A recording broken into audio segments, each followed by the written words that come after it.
Hello and welcome back to the final part, that is Castlevania Dracula X, or Vampire's Kiss as it's known in the European markets. Hello again. We are in a very beautiful place, which can only be described as Atlantis, in a way. Anyways, we're back again, people. It's been a couple of days yet again for me. Thankfully, my environment is not so hot, so I'm not sweating like a pig, like I usually am with these recording sessions. Anyhow, this is the alternative stage that you can go through. Stage 5. What was that? The little mark? I don't remember. This is the alternative stage. If you still have the key from which you saved Maria, and you went up to the door that you saw in the previous video. This stage is really nice looking. Like, I think it's the most beautiful stage to look at. It's really just very calming to look at. Or even the song here. I don't remember exactly what it's called off the top of my head, but I think it's like portrait of a portrait. See, I don't remember, but I know the word portrait is in there, and it's really nice, very nice. The stage, however, it can be a little bit tricky. That little section where, well, actually, this part could be a little tricky. Something that I noticed within Castlevania Dracula X that is kind of somewhat annoying is that sometimes, this could be said for like even Super Castlevania 4, but more so in this game, sometimes you would have, in order to jump into the next ledge to continue the level, you would have to, see right there, you would have to get at the very end in order to just jump to the next platform. And it can be a little bit annoying in this section here, because if you jump and you miss and the water is rising up, you're just gonna get instantly killed. Here's where Annet is. You have to destroy that little water barrier there. I guess the little hint is that platform from which Richter was standing on to let you know, hey, there's something down here. Maybe you should whip around and see what's up.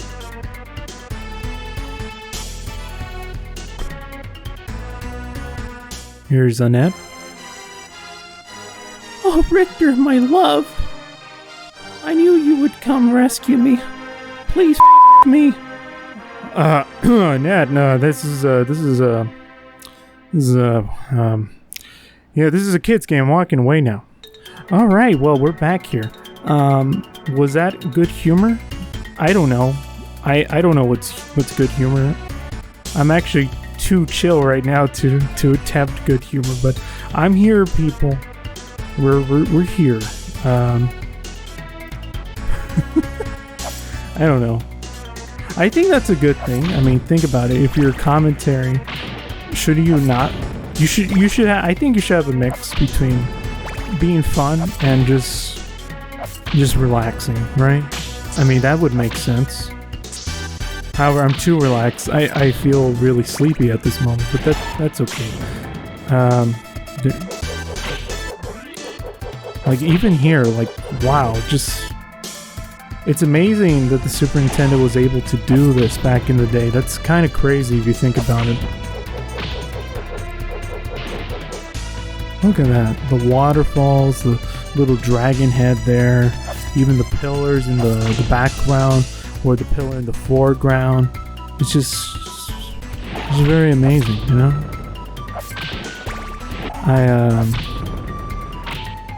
Wow.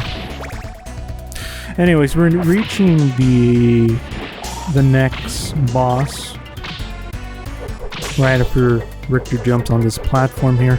It is I don't remember its name off the top of my head. It's just a serpent. That's all it is. He's actually one of the most easiest bosses to deal with in Castlevania Dracula X. he's very forgiving with his movements, and you could really just dodge the guy rather easily. The only place which you could hit him to get any damage off of him is to hit his head. And of course he sometimes throws fires like that.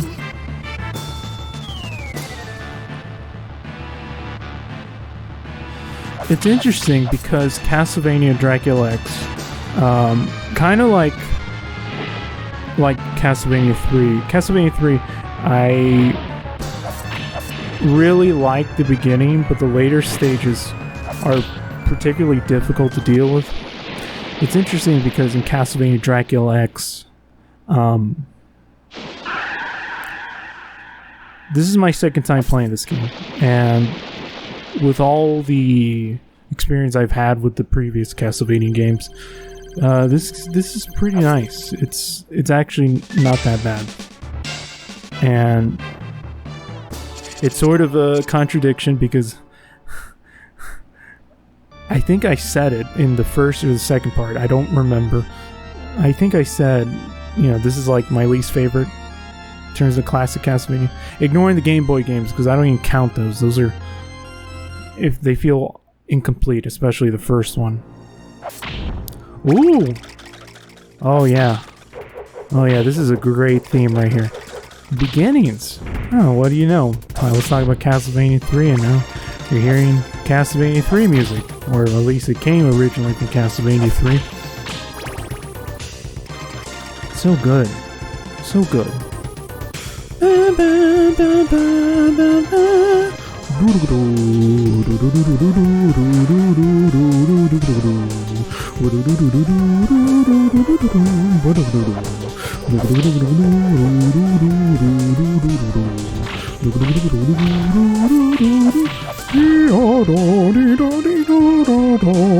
It's good. It's really nice stuff. This stage... Wow, I'm really chilled out. Like, I feel like I'm floating here. It's pretty amazing, actually. This stage here is... It's not that bad. It's really not. Here's a little trick here dealing with the axe, and I just keep jumping and whipping him as you saw I did there, and you won't get hurt. And here's another trick. This part is actually very difficult to get by, but what I recommend is to jump on the platform here on top in order to go to the next part. Now, some of you who have played Castlevania Dracula X, you may have noticed, hey, I don't remember the music repeating there. Well, what's going on there? Well, I guess I cheated, or I used save states, whatever. You think I got time to perfect Castlevania Dracula X? Especially with the final boss that's gonna come up later in this part? You have no idea. For any of you who have never played this game or have never seen any footage, you're in for a treat. I'm telling you that much right now. In for a real nice treat. I swear to... Now I'm just gonna stop talking about it, because I want to save my thoughts on it when we get there. This part is a little bit tricky, particularly because of the spearmen and the rotating gears. It's really best to, and the bats, which are just really acting as Medusa heads at this point. It's best to just take out the spear knights. They're going to make things a bit difficult. But if you're very confident and you feel that you can traverse through the area, then just jump. Just go with them. Especially with this section. For me, it's recommended to take out that first red skull, whip, and just keep running, as I did there.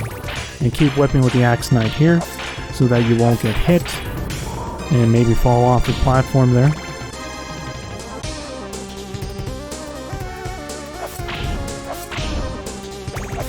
So yeah, like, I don't know why they made Richter so stiff in this game compared to the other, compared to where this sprite originally came from, because this is, if you can recall with the first part, this is an alternative take of a different game altogether, Castlevania Rondo of Blood, which I'm gonna play and I'm gonna write notes on, because that game is fantastic. It's wonderful. So good. There's no right, but it's actually has every right. Alright, we're on to the next boss here. Which is Death. As I said in Castlevania 1, I have no idea why Death works for Dracula, but he does. Apparently in the Castlevania anime, which you can watch on Netflix, which I give my recommendation. I enjoyed the series. Supposedly in that interpretation, it's not really death itself, but it's supposed to be the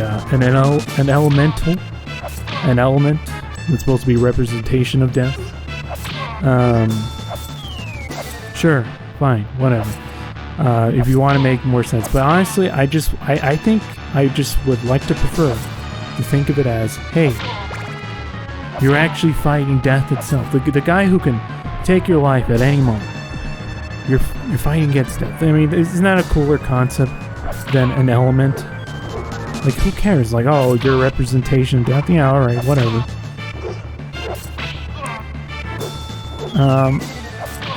Here's an interesting...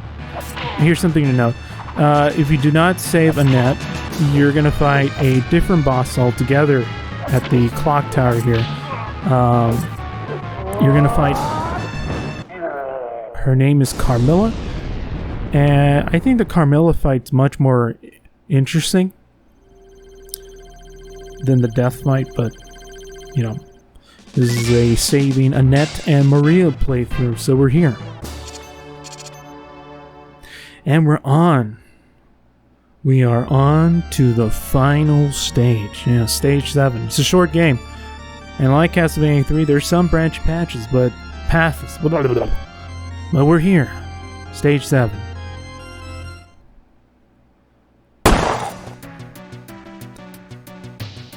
Just, oh, man. Yeah, that's so good. Like, they really tune up the 80s here. Like, come on. Even the shuffle, weird colors, the purples. It's so 80s. It's so good. So good.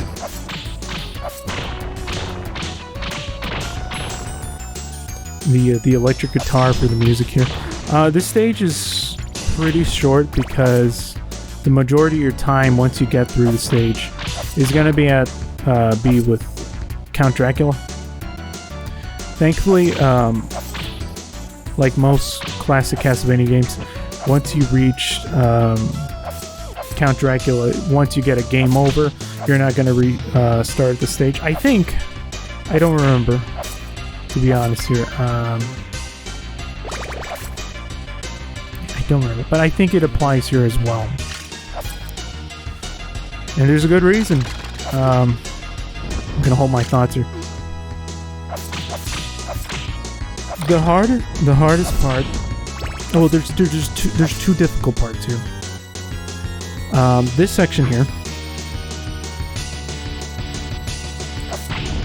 is really difficult because of the Spear Knights. They could just poke at you while you're trying to jump onto these platforms. And also, if I recall correctly from my first playthrough, which was like many months ago, you have to go into a specific area,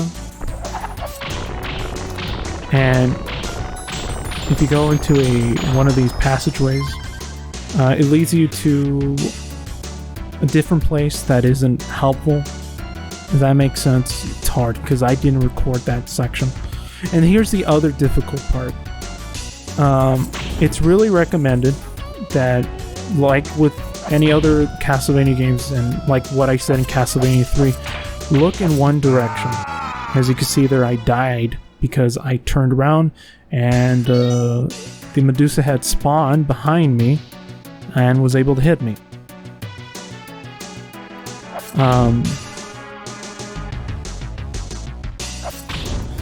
The Medusa, yeah. So you have to look in one direction. That's one thing. Another thing is that, and I didn't mention this, and because I found this out relatively recently, I learned that if you hold the whip button and if you try to go back, Richter does not turn. Richter instead walks back, which is pretty helpful in terms of keeping the Medusa head spawning at one point. When you do this, you can walk back a little bit or a little bit forward to adjust yourself with the platform here. And it's also best to to crouch. If you do, you can, well, sometimes it doesn't work. Sometimes you get knocked off like you saw there.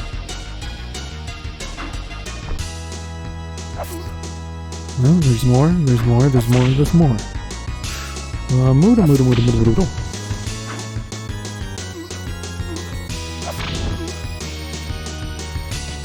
Wow. So yeah, actually I accidentally left this out. Technically I thought I added my deaths and mistakes, but I didn't. But it's fine. So yeah, you can hold the whip button to keep Trevor in the same position. But the real tricky part that I learned is that you see the Medusa's heads coming out, right? Well, there's two that came out right there. If you reach this section, two of them will come out like that. And after that, there's just going to be one. So after you kill the two of them, and then the one spawns out, kill that one, and then you could jump into this area, which is the area before the Count himself. That's right, we're here, people. It's recommended that you use an axe. Alright, well, we're finally here. We are finally here. This bastard, there's no other way to describe it. This son of a bitch. Oh my god, he is the worst Dracula fight there is. He really is. Like, look at this. You're telling me that you're supposed to fight Count Dracula, and you're not supposed to fall down, and if you do, you die. So really, that health bar you see up there. Oh, I have full health. Look at Drac's health. It's like midway down. I got a good chance. No, you don't. That chance is that you might fall down the pit and you die. So really, think of it as like only get hit once. You can only get hit once. Now, I know that you might be lucky and you might still land on the platform or, still live, but I wouldn't risk that. They kind of expect you to be kind of perfect here. And it's sort of like, what? Wait, no. What are you doing? That's not fair. And yeah, the axes are really important here. As you can see there, I did 2 hits to the Count himself. And, when I first played Dracula X, I died. See, I got lucky there. I died so many times. So many times. It was just not fun. Now, the part that I really want to talk about, we're getting there, and for you people who've seen this game, oh, you know what I'm talking about. You know what the hell's gonna go, what's gonna happen right now.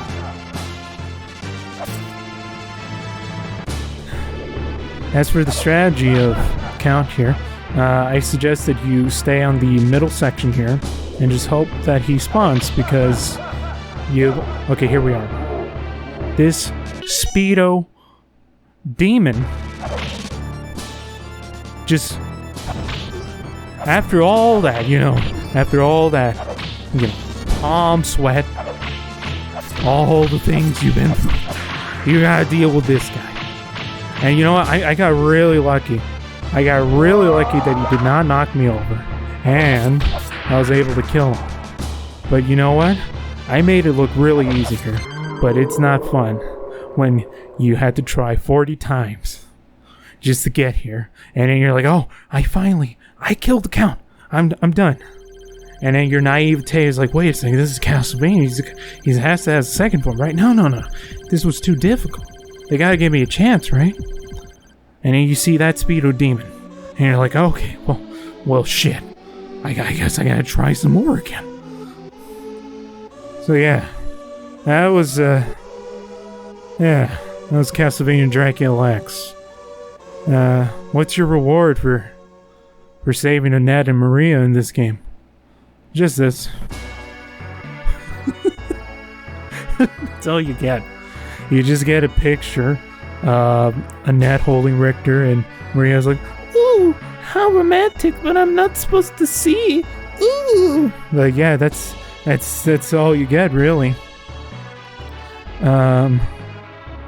It's really for bragging rights, or if you wanted to see the alternative stages. I also did it because I noticed that on YouTube there wasn't many videos showing, hey, how do you save these two characters, which really does nothing to the plot, except make you feel good, I guess, because I don't know. So yeah, that's why I did that. Otherwise, I would have done a normal playthrough because my first attempt was with the alternative stages. But, you know, that's fine. So, Castlevania Dracula X, upon further review, it's not that bad. It really isn't. It is still the black sheep, and it's still not my favorite. That honor goes to Rondo of Blood, or Castlevania 3. Those two are just magical, just wonderful. And yeah, it's not that bad. Do I recommend it? I recommend it after you've beaten the other Castlevania, the classic Castlevania games, because if you want to attempt this one the first time, it's kind of annoying and difficult, but I like it, and thank you, Konami, for making this game. See you again.